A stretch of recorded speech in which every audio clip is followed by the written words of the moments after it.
Hello, I am Henry Gurman, the DMSi Log and Lumber Division President, and I'm going to be the main point of contact for this project. Our project this year is the Forklift Camera Automated Inventory Tag Move project. So first I wanted to give you an overview of who DMSi is. We're Omaha-based, a Nebraska-based ERP software company. We've been in business for over 40 years, and our main focus is the building materials industry and mainly on the distribution end of the supply chain. Currently, we have over 400 customers and over 20,000 users and about over 300 employees across all of our different operating entities, which those include 3 ERP systems, 1 workflow company, and 1 configurator.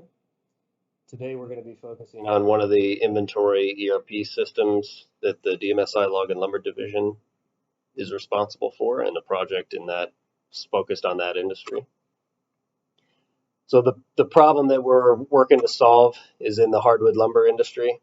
So to understand the exact problem we're trying to solve, I was going to explain how the material itself is configured and why this is such an issue. So this is a typical hardwood lumber bundle, and you can see those numbers on there is the width in inches of each board. So you can see the widths vary throughout the entire bundle from 5 inches, 7 inches, 13 inches, 10 inches. So with all that different variation, those products can be used for different end products. So when a customer tries to go to purchase a bundle of lumber, many times they're looking for a certain width range that works best for their product if they're making furniture or cabinet parts, stair parts, moldings, various things like that that hardwood lumber is used for.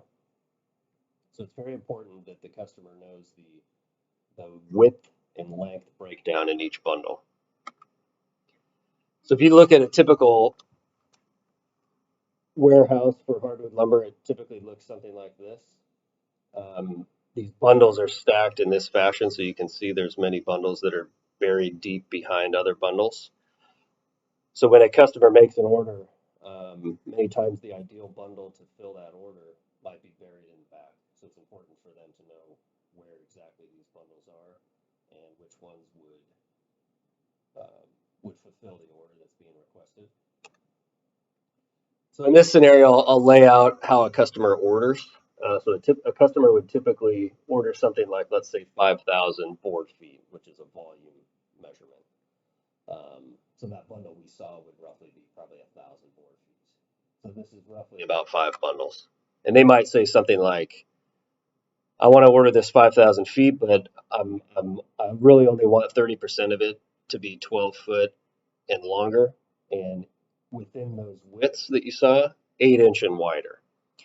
And I also want this certain grade to be FAS, which is the top grade. And then they might say 50% of it I'll accept it in 9 to 11 foot lengths and 6-inch and wider. And those can be select and better, which is a second tier grade. And then they might say something like, I only will accept 20% of this 5,000 feet to be less than 9 foot, less than 6 inches, and a lower grade. So to go find that in that picture that you just saw of the warehouse can be a little challenging. So today, a lot of the times, the way they do this is they run reports in their current system to see what bundles they have available to fulfill this type of order. And a lot of the times they just have a guy in the warehouse that'll walk around and try and find these bundles in the warehouse. In a particular case for one of our customers, they have a full-time person that's all they do all day long is walk around the warehouse trying to find bundles that fulfill this order and communicate that with the forklift driver and tell him where exactly they are in the warehouse so he can pick them and stage them for an order. So the vision that we're trying to do is we have the same scenarios we just went through. We're going to have our system will be able to go, this is not part of this project, but our system would be able to go and figure out what bundles match this criteria. And then it would identify where they are in the warehouse. And we could take it as far as which ones are fastest to go to pick, based on where they're located in the stack. And this is the piece where, in this whole puzzle, we need to know where each bundle is located within the warehouse and within each stack that you saw in the prior picture. So now we'll go into um, how this would look and explain more of the scenario on how these bundles move around the warehouse. So that, like I said, that main goal is this piece right here. What we're trying to find is forklift drives up to a bundle of lumber, picks it up. We want this system to recognize through a camera that the camera saw a tag and it could identify the numbers on the tag, so it knew which one it was, and it knew that it got close enough to it and picked it up on the forklift that the system would now know this bundle was picked up by a forklift and now it's on the forklift. And then we would also want it to know exactly where, once it goes and drops it off, to know where I dropped it off, where in the stack it was, and be able to recognize that once the forklift backs up in reverse and drives away, that it can recognize, okay, now I can see that this tag is further away from the camera, so I'm going to assume I dropped it off in this location. So this part will illustrate what a typical environment would look like when these bundles are being moved around.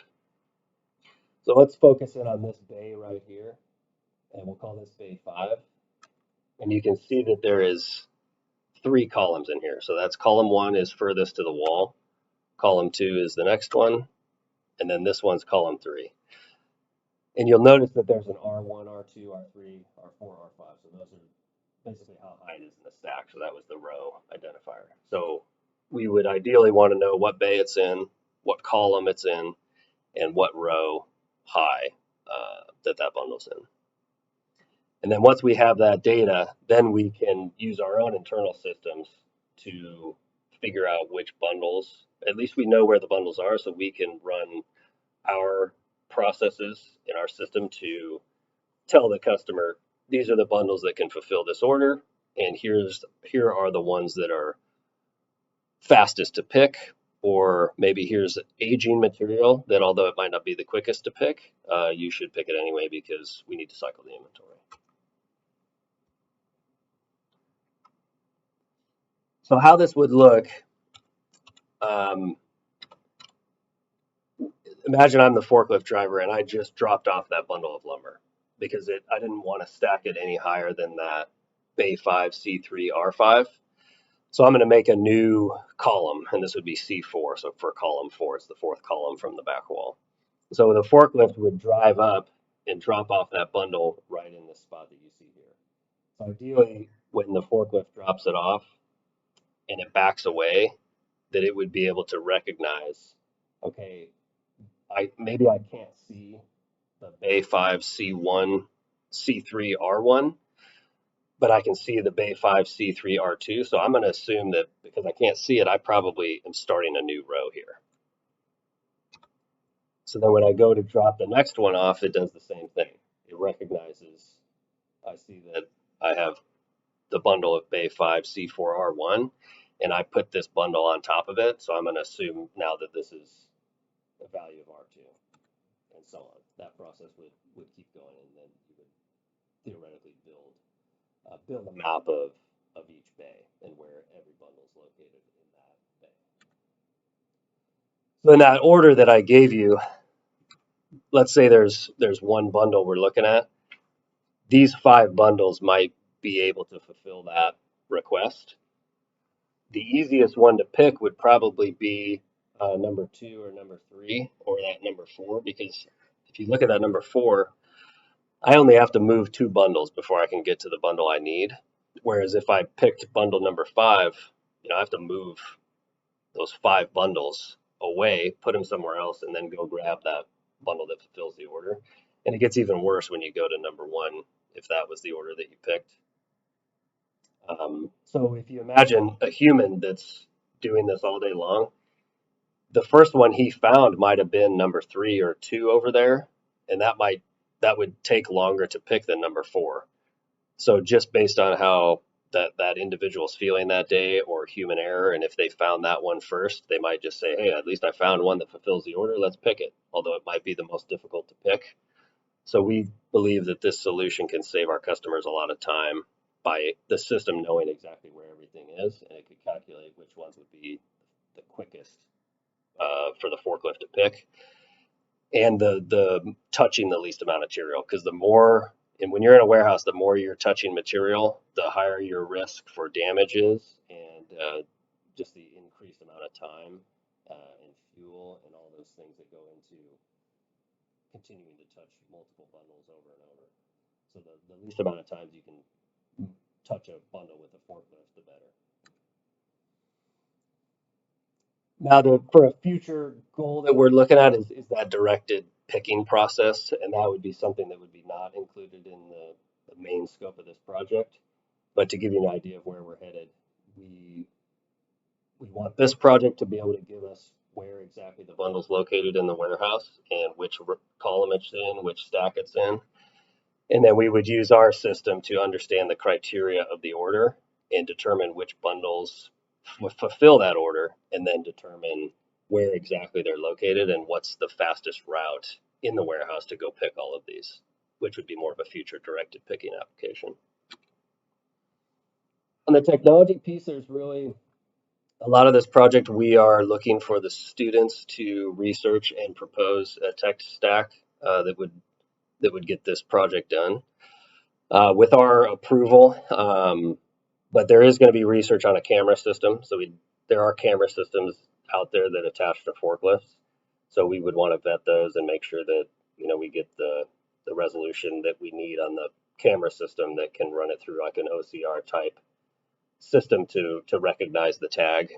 The logic that would determine that the system's going to need to be able to do to determine when have I picked up this bundle and when is it on the forklift and when have I dropped it off, and also to recognize the other bundles that it's surrounding, to determine that is this a new row, is this a new column, where is this bundle in the stack that I just dropped off.